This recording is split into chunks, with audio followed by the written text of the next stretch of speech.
Assalamualaikum warahmatullahi wabarakatuh. Apa kabarnya hari ini, anak-anak? Semoga kalian selalu sehat.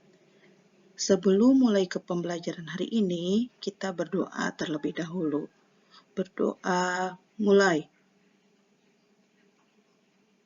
Berdoa selesai. Nah, anak-anak, untuk hari ini Ibu akan refleksi pembelajaran tema 1, subtema 2. Anak-anak, kemarin kalian sudah mempelajari vivivar, ovivar, dan ovovivivar. Apa itu vivivar? Ya, betul. Vivivar adalah perkembangbiakan dengan cara melahirkan atau beranak. Sekarang, hari ini Ibu akan membahas tentang ciri-ciri hewan vivivar atau hewan yang melahirkan dan beranak. Ciri-cirinya yaitu menyusui anaknya, termasuk hewan mamalia, mempunyai daun telinga, tubuhnya ditutupi dengan bulu atau rambut, induknya mengandung keturunannya selama beberapa waktu, mempunyai kelenjar susu, contohnya yaitu sapi, kucing, kerbau, dan anjing. Selanjutnya adalah ciri-ciri hewan ovivar. Ciri-ciri hewan ovivar yaitu tidak mempunyai daun telinga, tidak menyusui, bukan golongan hewan mamalia, tidak mempunyai kelenjar susu, biasanya hewan unggas, dan induknya mengerami telur. Contohnya, ayam, burung, dan ikan. Sedangkan ciri-ciri hewan ovovivivar yaitu telur berkembang di dalam tubuh sang induk. Janin yang ada di dalam telur mendapatkan makanan dari cadangan makanan yang sudah ada di dalam telur.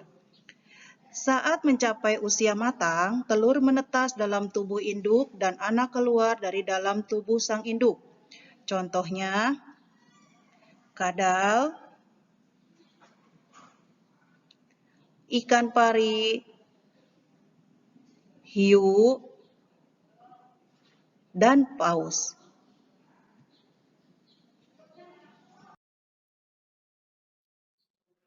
Untuk selanjutnya, kemarin kalian sudah membahas tentang pengaruh ekonomi di negara-negara ASEAN. Sekarang, Ibu akan membahas tentang pengaruh kondisi geografis bagi kehidupan manusia. Sebagian besar kawasan Asia Tenggara beriklim tropis dengan curah hujan tinggi dan suhu udara panas. Hutan tropisnya kaya akan flora dan fauna.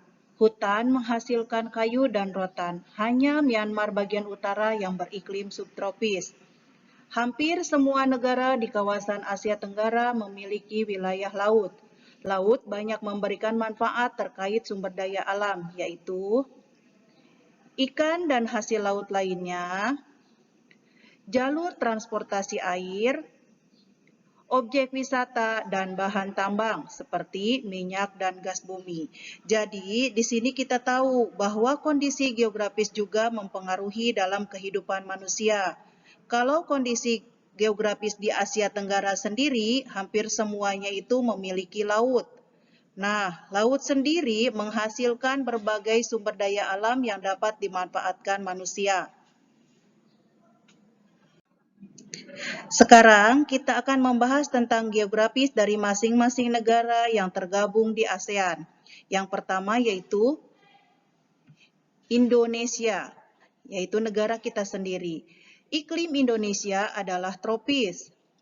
Kondisi geografisnya, Indonesia adalah negara kepulauan terbesar di dunia dan dilintasi oleh Khatulistiwa. Indonesia memiliki relief yang beraneka ragam bentuknya.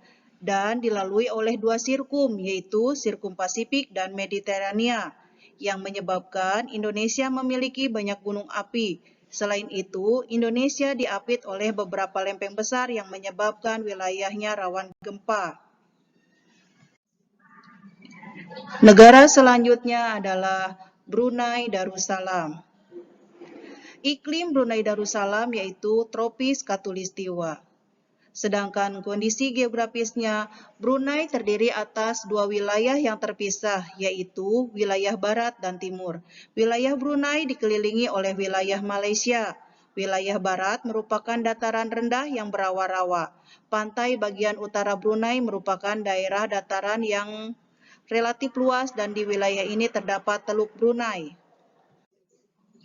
Berikutnya adalah Malaysia. Iklim negara Malaysia adalah tropis khatulistiwa.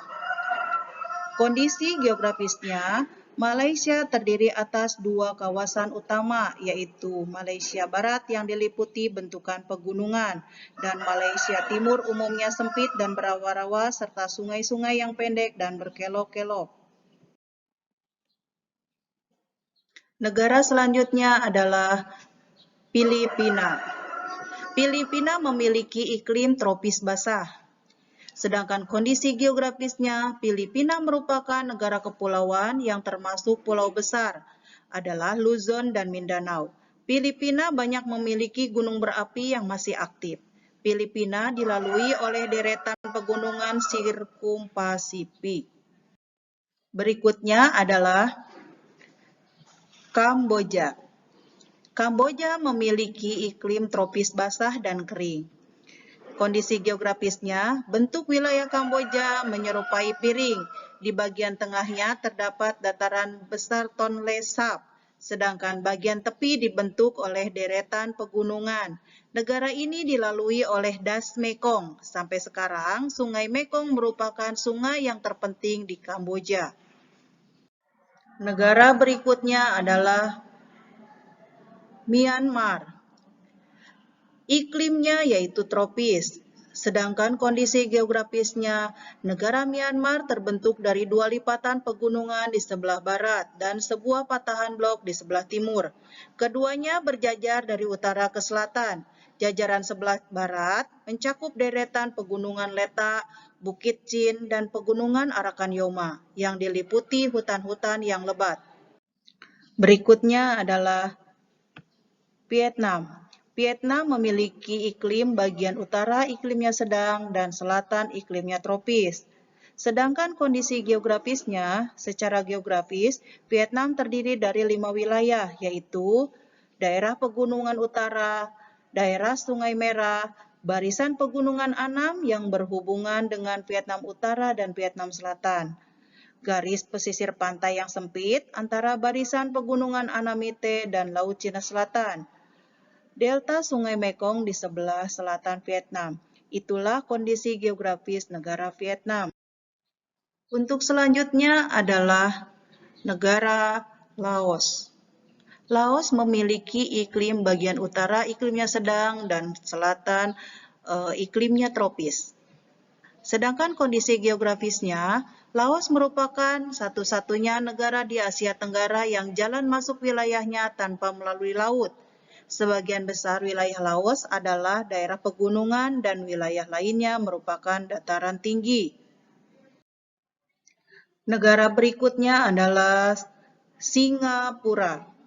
Singapura memiliki iklim tropis, sedangkan kondisi geografisnya, luasnya negara Singapura hampir sama dengan kota Jakarta, yaitu 664 km persegi. Keadaan alam negara Singapura pada umumnya relatif datar, akan tetapi di beberapa tempat dijumpai perbukitan. Dan negara yang terakhir adalah Thailand. Thailand memiliki iklim tropis, sedangkan kondisi geografisnya, Thailand memiliki topografinya berupa permukaan tanah yang dilewati aliran sungai di bagian tengah, dataran tinggi di bagian timur, hutan dan pegunungan serta bukit-bukit. Di sebelah utara dan wilayah selatan kebanyakan berupa bukit-bukit. Daerah yang menjadi pusat kegiatan berupa dataran rendah di daerah aliran Sungai Chao Phraya. Nah, itulah kondisi geografis dari 10 negara-negara ASEAN. Kemarin kalian sudah membahas tentang makna yang terkandung dalam sila keempat Pancasila. Sekarang Ibu akan membahas tentang bentuk pengamalan sila keempat Pancasila. Salah satu bentuk pengamalan sila keempat Pancasila adalah melakukan kegiatan musyawarah. Musyawarah dapat diterapkan di lingkungan keluarga, sekolah, dan masyarakat. 1. Penerapan musyawarah di lingkungan keluarga. Contohnya, pembagian tugas pekerjaan di rumah. Itu adalah salah satu contoh musyawarah di rumah. Lalu, menentukan acara keluarga seperti rekreasi dan kegiatan ibadah bersama. Lalu, pengaturan pembiayaan untuk kebutuhan sehari-hari dan kepentingan sekolah. Yang kedua, penerapan musyawarah di lingkungan sekolah. Contohnya, acara pemilihan ketua kelas. Biasanya ketika kita akan memulai suatu ajaran baru, akan diadakan pemilihan ketua kelas, yaitu untuk mencari ketua kelas yang akan memimpin kelas selama 1 tahun. Berikutnya adalah penyusunan tata tertib sekolah. Dan selanjutnya adalah penyusunan regu piket, kelompok belajar, dan kepengurusan kelas. Yang ketiga, penerapan musyawarah di lingkungan masyarakat. Contohnya, pemilihan ketua RT, RW, dan kepala desa. Yang selanjutnya, musyawarah dan gotong royong pembangunan sarana umum. Nah, itulah bentuk-bentuk pengamalan sila keempat Pancasila. Ini hanya penambahan dari materi sebelumnya. Jadi, untuk lebih jelasnya, kalian bisa membaca ulang materi-materi yang sudah diberikan sebelumnya. Setelah kalian menyimak materi tadi, sekarang jawablah pertanyaan-pertanyaan di bawah ini dengan benar. 1. Sebutkan ciri-ciri hewan ovipar. 2. Sebutkan 3 hewan yang berkembang biak dengan cara melahirkan atau beranak. 3. Sebutkan kondisi geografis negara Laos. Yang keempat, mengapa Indonesia sering terjadi gempa bumi? Yang kelima, sebutkan 3 contoh musyawarah yang ada di Indonesia. Selamat mengerjakan dan tetap semangat ya anak-anak. Nah, sekian pembelajaran hari ini. Dan Ibu ucapkan terima kasih. Jangan lupa 3M, yaitu mencuci tangan, menjaga jarak, dan selalu mencuci tangan. Wassalamualaikum warahmatullahi wabarakatuh.